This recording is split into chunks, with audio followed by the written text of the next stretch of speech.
From Hollywood, the NBC Theater presents...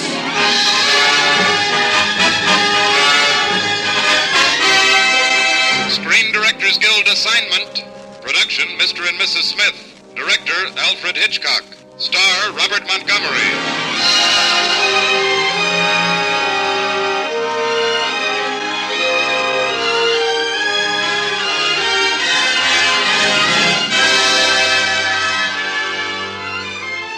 This is the Screen Directors Guild presentation of A Comedy of Marriage, Mr. and Mrs. Smith, starring Robert Montgomery and introducing the director of the film, Alfred Hitchcock.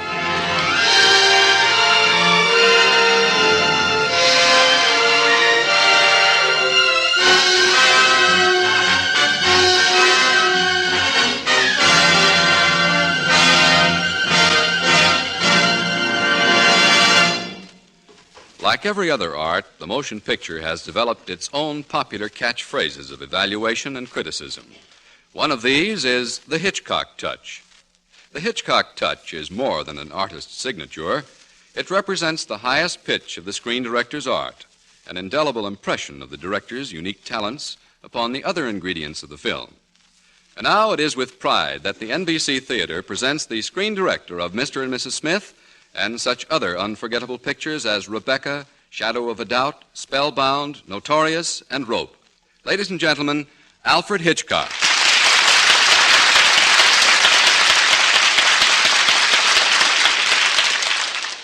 Thank you very much. It would seem that after a decade of directing motion pictures in this country, I have become associated with that emotional skyrocket, suspense. So perhaps I should warn you that tonight, suspense has been suspended. I must confess to several attempts to scare the daylights out of an audience, or at least to tie their nerves into pretty little knots. But in Mr. and Mrs. Smith, we reversed ourselves and turned to comedy. So don't bother sitting on the edge of your chair. It might strain your diaphragm if you feel a giggle coming on. Now we give you Mr. and Mrs. David Smith, a family with a formula, a couple with a constitution, a set of rules for a successful marriage. There has just been a domestic battle between the Smiths. Right now, handsome David Smith is reclining on the bathroom floor, his head pillowed on the bathroom scales. Anne Smith is brandishing a razor at her husband's throat. Mrs. Smith is shaving Mr. Smith. That's right. Mrs. Smith is shaving Mr. Smith, and they are both feeling very smug about the latest success of domestic diplomacy. Oh, easy with that razor, Anne. You look like 5 of the men who mutinied on the Bounty. Oh, I'm late for work. Now hold still. Ooh. Oh, sorry. You realize that I've been away from the office 3 solid days? I know, but we had to keep our main rule. You are forbidden to leave the apartment after a quarrel unless you've made up. Yeah. If every married couple had that rule, there'd never be a divorce. No one would ever get down to the office either. We've got respect for each other, David. Yep, that's our big trick. David. Uh-huh. We're very happy, aren't we? Well, what do you expect me to say at the point of a razor? David, if you had it to do all over again, would you marry me? Uh-oh. Remember Rule 7. Be frank and honest with each other at all times. Well, frankly and honestly, if I had it to do all over again, put that razor down a minute, will you? Thanks. I wouldn't marry you. What? Well, a man gives up so much freedom and privacy and independence when he gets... Oh, now your feelings are hurt. Oh, no. No, it's perfectly all right. So can I get up now and go to work? Of course, David, if you want your freedom. I just want you to get up off my chest, darling.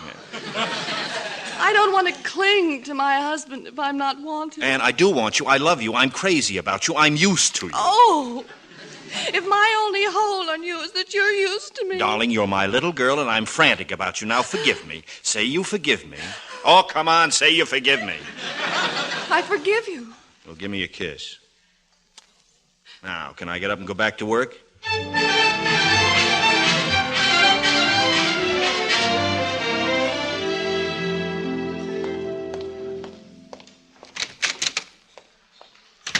Morning, Jeff. Well, good morning, David. Glad to see I have a partner in the law business again. You've been out 3 days this time. Well, you know how Ann is, Jeff. You don't have to apologize to me, David. I envy you from the bottom of my heart. Yeah, she's a good kid. Oh, there's a little guy named Deaver waiting for you in your office. Deaver. Never heard of him unless it's Danny Deaver. They hung him in the morning, didn't they? Oh, well, I'll go right in and talk to him. Ah, there, Mr. Deaver. Good morning. Mr. Smith, I take it? Yeah. What can I do for you, Mr. Deaver? Beecham is on the other side of the river. It is? Say that again, will you? Well, Beecham is on the other side of the river. That's nice. Yes, but it was always incorporated in Brender County, which is in Idaho. You follow me? Yes, we're in Idaho. Go on. Yeah. Well, we in Beecham found out that we belong in Nevada. Yes? So anybody who got married in 1946 with an Idaho license... Yes? Like you did... Oh? Well, they aren't really married. Oh, they aren't? Oh, you really are married and everything, but the Chamber of Commerce figured if everybody got married all over again, it'd be better. That's pretty funny. And so here's your $2 back. Now, you can use it to get another license. Well, now, that's very square of you boys in Beecham. You just get married again, that's all. Oh? Well, I've got to be on my round. Good morning, Mr. Smith. Goodbye, Mr. Deaver. Thanks a lot. Oh, no. Not at all. Thank you. Yeah. Mrs. David Smith. Now, Miss Ann Krausmeyer. Miss Albright, get me my home, please. Little Annie Krausmeyer. My favorite date.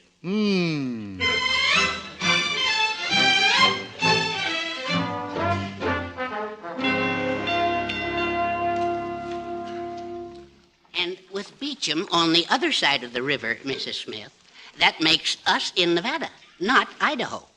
So the marriage isn't legal. Not legal. But for 3 years... It's nothing serious, Mrs. Smith. Oh, no, just a matter for the Vice Squad, that's all. Please, Mrs. Smith. Stop calling me Mrs. Smith, as though that makes a good woman out of me. Well, all you do is get married again and everything. I explained it all to your husband. Oh, then David knows about it, too. Spoke to him an hour ago. Well, why didn't he tell me about it when he telephoned? Well, you see... Oh, yes, of course. That's why he invited me to Mama Lucy's restaurant. Yes. That's where he proposed to me 3 years ago. Oh. He's going to ask me again tonight. He's a dear. Well, just so he isn't a stag. Oh, Mr. Deaver. Oh, he'll ask me tonight. He'd better ask me tonight.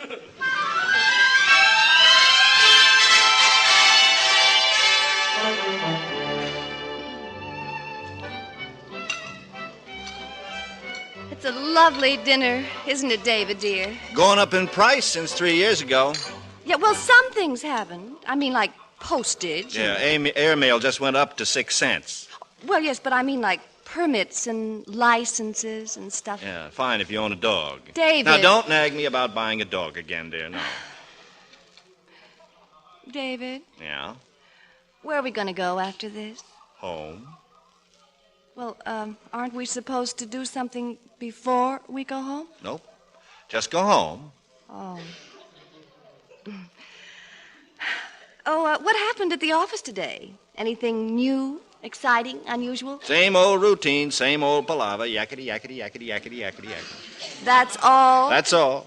That does it. That does it. Ann. You know we're not married. Annie, the public... You were just going to go through life with me with that silly, oh, what I know about us expression on your stupid face. Put down that champagne bottle. I was going to tell you later. Back home and without getting married, sure. Annie, everybody if is you don't looking. leave me alone, I'll call the police. Annie, for heaven's sake. Help, please. Annie, great Scott. This man is molesting me. Annie. Help. Annie. Help. Oh, for crying out. Annie.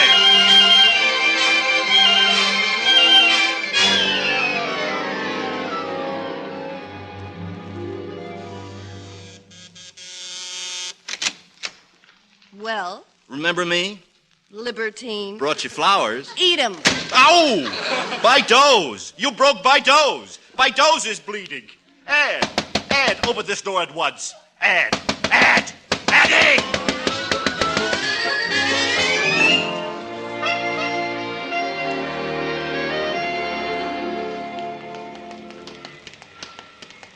Anne, Stop following you're me. my wife. We are not married. All right, we'll get married. Does that suit you? That's a nice, snarling proposal.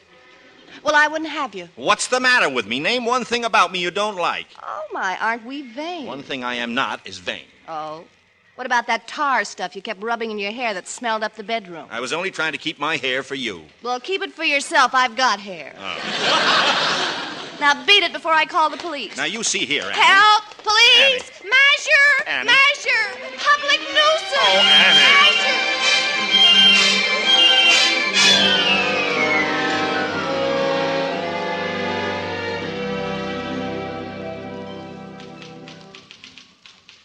David, as your friend as well as your law partner. Yeah, I know. I'll catch up on my work, Jeff. Don't worry. It's not that, Dave. I want you to drop into your own apartment tonight for dinner. I'll be there. You? What for? Well, Anne is fond of me, and I'm fond of her. I think I can get this thing straightened out, Dave. Why, Jeff?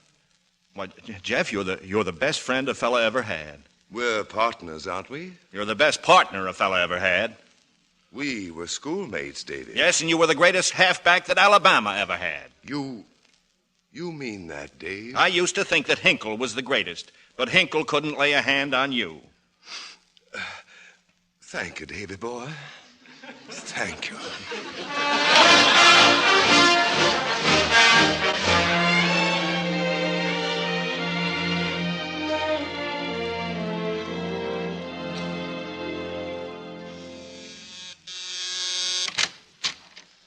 Hello, Anne. Come in, David. Anne, I want to tell you here and now how sorry I am Talk about... to my lawyer. Lawyer? What lawyer? Hiya, Jeff. Anne has asked me to represent her in this case, Dave. She what? Asked him to represent me. She doesn't really need a lawyer, you know. Well, then you ought to do fine. Dave, as a lawyer yourself, you know that Anne may halt this relationship between you at any time and marry someone else. As in the case of Peterson versus Peterson, Adams versus Adams, and Gimble versus New Pennsylvania Coal Company. Stabbed. Now, David boy... That's dirty tennis. David, I'm asking Anne here in your presence if she'll think of me as a possible someone else to succeed you, David. Oh, that's very sweet of you, Jeff. You know I've always been fond of you. Thank you, Anne. I shall regard that as encouragement. Oh, Jeff. That settles it. Goodbye, Anne. Oh, goodbye, David. And you, Jeff Custer, comparing yourself to Hinkle as a football player. You couldn't even wring out Hinkle's sweatshirt. Goodbye.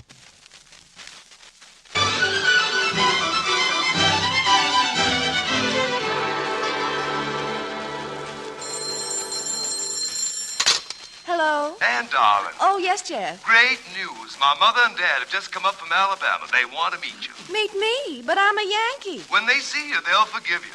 Meet us all in our office in 30 minutes. And oh, Anne. Yes. You know that daring, rather low-cut dress of yours? Yes. Don't wear it. Oh. Goodbye. Goodbye, y'all.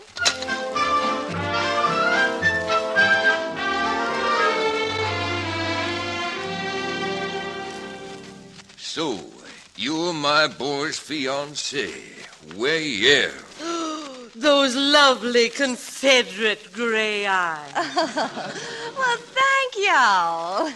Any of your family from the South, Miss Grousemeyer? No.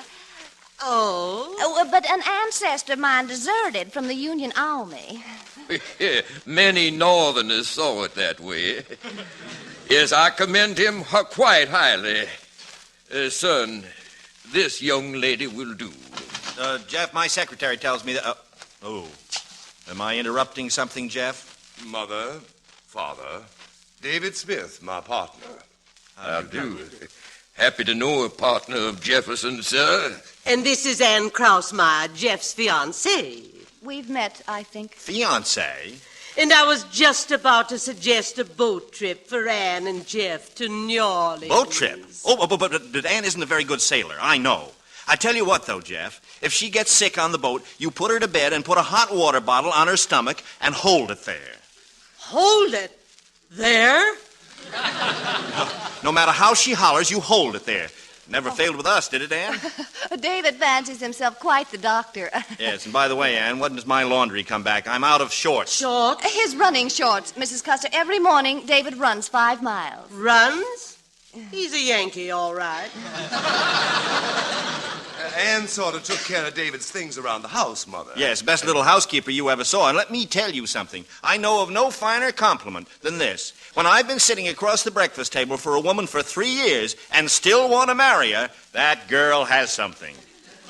Well. Jefferson, may I see you all in private? Why, certainly, Father. In this other office. Come along, Mother. Come along. David Smith, I hope you're satisfied making those 2 fine old people miserable. Well, what about me being unhappy? You're always thinking of yourself. Why can't you be like Jeff? Because I can't climb trees. Jeff is so kind and considerate and gentle. Since when are you so crazy about the gentle act? Do you recall how I grew this scar on my forehead? You threw a bed lamp at me. I was out for 3 days. That's only because you'd been out for 2 nights. Very funny. It's all right, Ann. I'll explain the entire situation in quick order. We understand completely, Ann. And we want you and Jeff to visit us at Lake Placid next week. Lake Placid? Oh, I'd love it. Thank you. As for this northern lawyer... Mr. Custer, is it my fault that I'm related on my mother's side to General Sherman? General Sherman?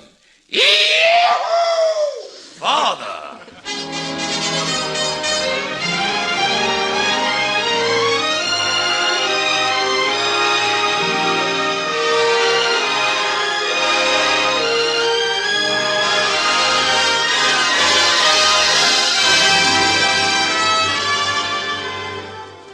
You are listening to the Screen Directors Guild production of Mr. and Mrs. Smith, starring Robert Montgomery with Mary Jane Croft, and introducing the director of the film, Mr. Alfred Hitchcock.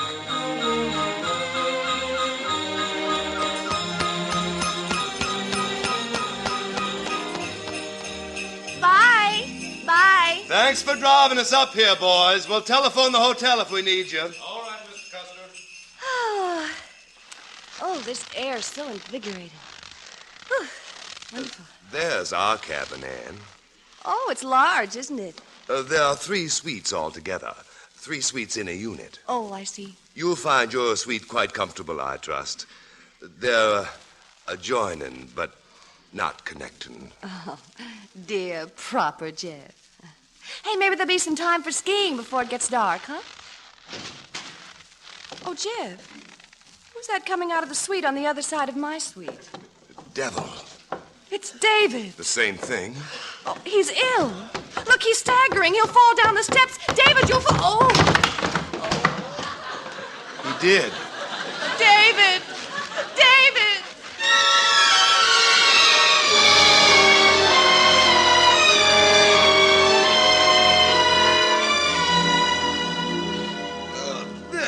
There, that gets him in bed. Oh, here, help me get these wet clothes off him. Why, Ann. Oh, we'll go away the first 2 weeks in December. What's he talking about? Oh, we were going to come up here the first 2 weeks in December. Delirium. You'll be crazy about it, Ann. Oh, he's been up here all week torturing himself. Well, come on, help me get him undressed. Ann! Well, I'm his wife. Come on. Look out! Huh? Don't fall now. Oh, you see, he thinks we're skiing. All right, now, come on, up with his clothing. Watch out there. Never try to pass a tree on both sides at once. He's so sick. Is that a rattle? I don't know. I wish I could hear it again. He's just clearing his throat. Oh, he looks awful. He could do with a shave. I'll shave him. You will? I always shaved him. I'll find his shaving stuff in this bag here. Just a minute, Ann. Huh? He's asleep now. Oh, poor boy. Let's go next door to your rooms. I want to talk to you very seriously.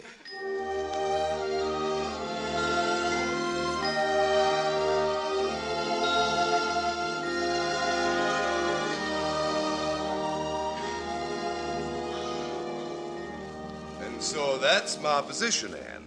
I love you and I want to marry you. But I'm not sure that you're not still in love with David. Perhaps you better think about your promise to marry me, Anne, for your sake. Jeff, I don't think a person ever existed who was as fine and generous as you are. I'm thinking of your happiness, Anne. You're very sweet. Now I better have a look and see how David's doing. Don't wake him up. Well, I'll just have a look through his window. I'll be back in a minute, darling.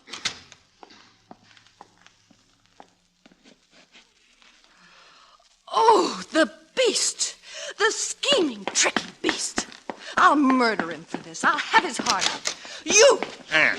Sitting up in bed, sucking on oranges, smoking cigarettes. And put down that lamp. Pretending you came here on a heartbroken bender, the big sympathy act. Anne, I love you. Put down that lamp, and you love me, and I won't give you up. I won't let you marry that heap of southern fried chicken.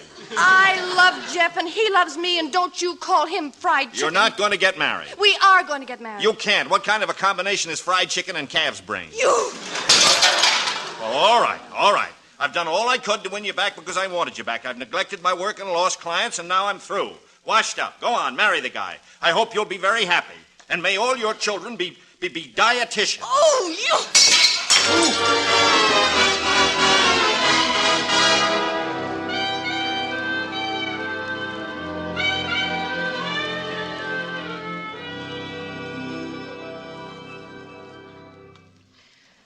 Jeff, I can't help worrying about David.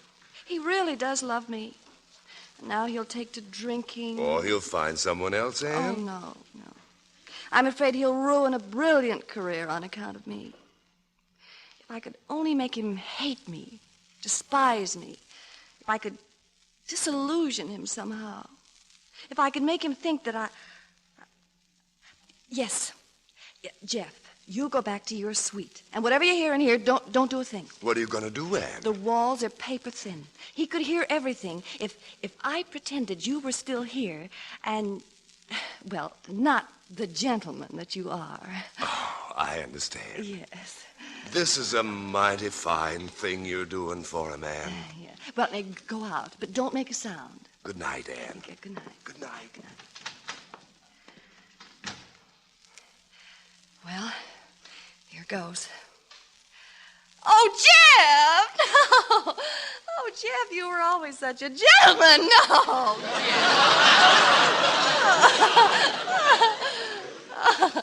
Oh, no, not Jeff, don't. No, no, I said, don't, no! Oh, Jeff. Oh, Jeff, you're so strong. I never realized you were so... No, Jeff! No, Jeff, no. Jeff, now, look, now, if you don't behave, I'll have to ask you to leave. No, please, Jeff!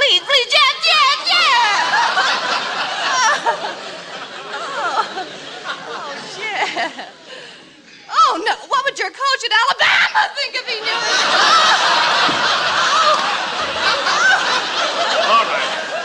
All right, just put her down, you big hunk of... Oh. David Smith, I despise you for busting in like this. I see. Well, there's just one way of handling you, and that's rough. Let go of me, you northern lawyer. You're coming home with me. I'm not.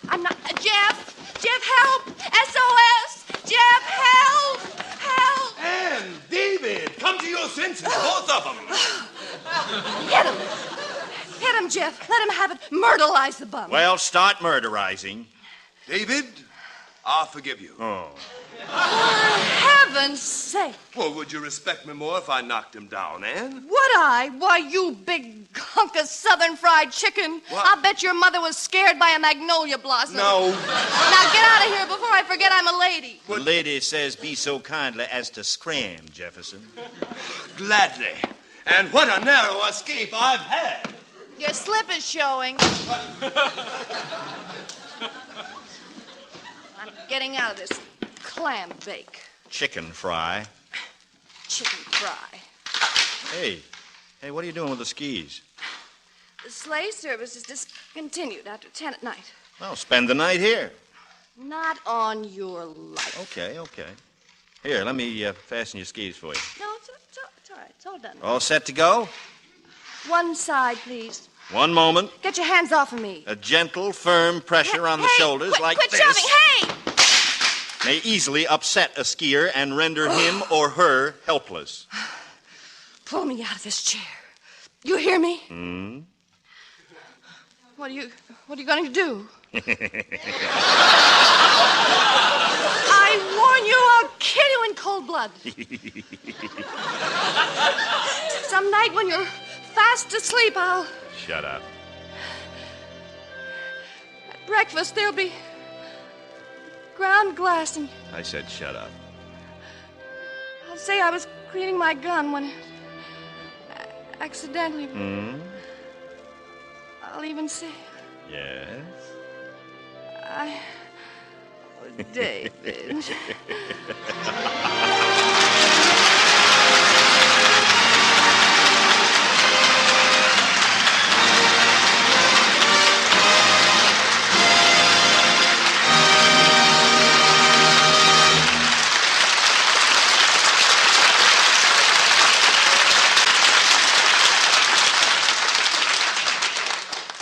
The NBC Theater has presented the Screen Directors Guild production of Mr. and Mrs. Smith, starring Robert Montgomery with Mary Jane Croft, and introducing Alfred Hitchcock, the director of the film.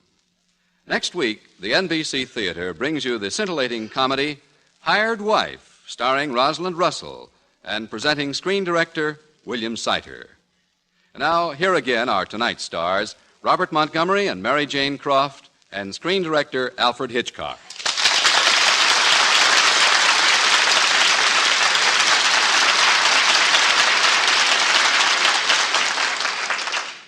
Ladies and gentlemen, as well as being a fine actor, Mr. Montgomery is also a screen director. You are about to hear the clash of great minds as two directors face each other across a microphone.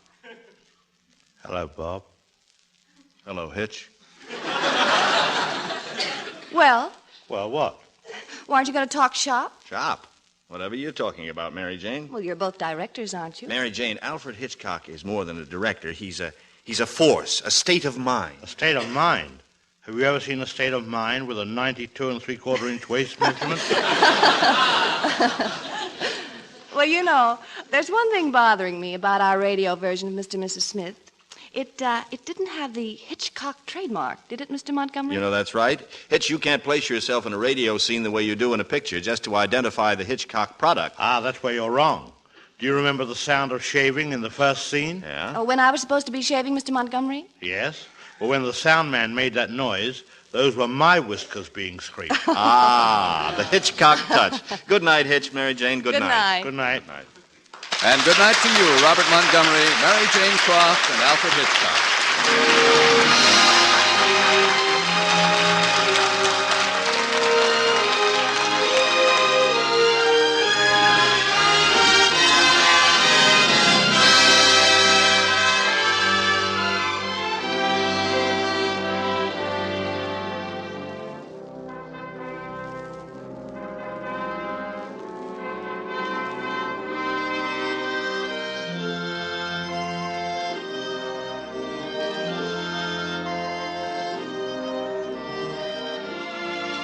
Tonight's cast included Carlton Young, Verna Felton, Pat McGeehan, and Dink Trout. Mr. and Mrs. Smith was adapted for radio by Milton Geiger, and original music was composed and conducted by Henry Russell. Production was under the supervision of Howard Wiley, associate producer Bill Karn. Your announcer has been Frank Barton.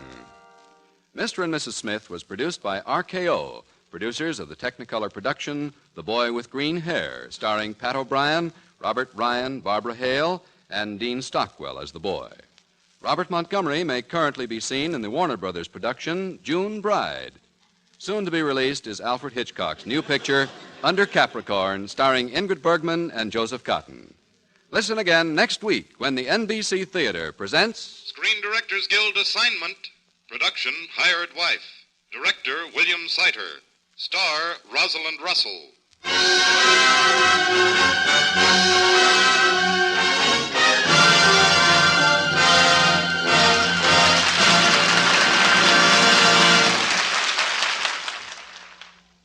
The Screen Directors Guild program came to you from Hollywood.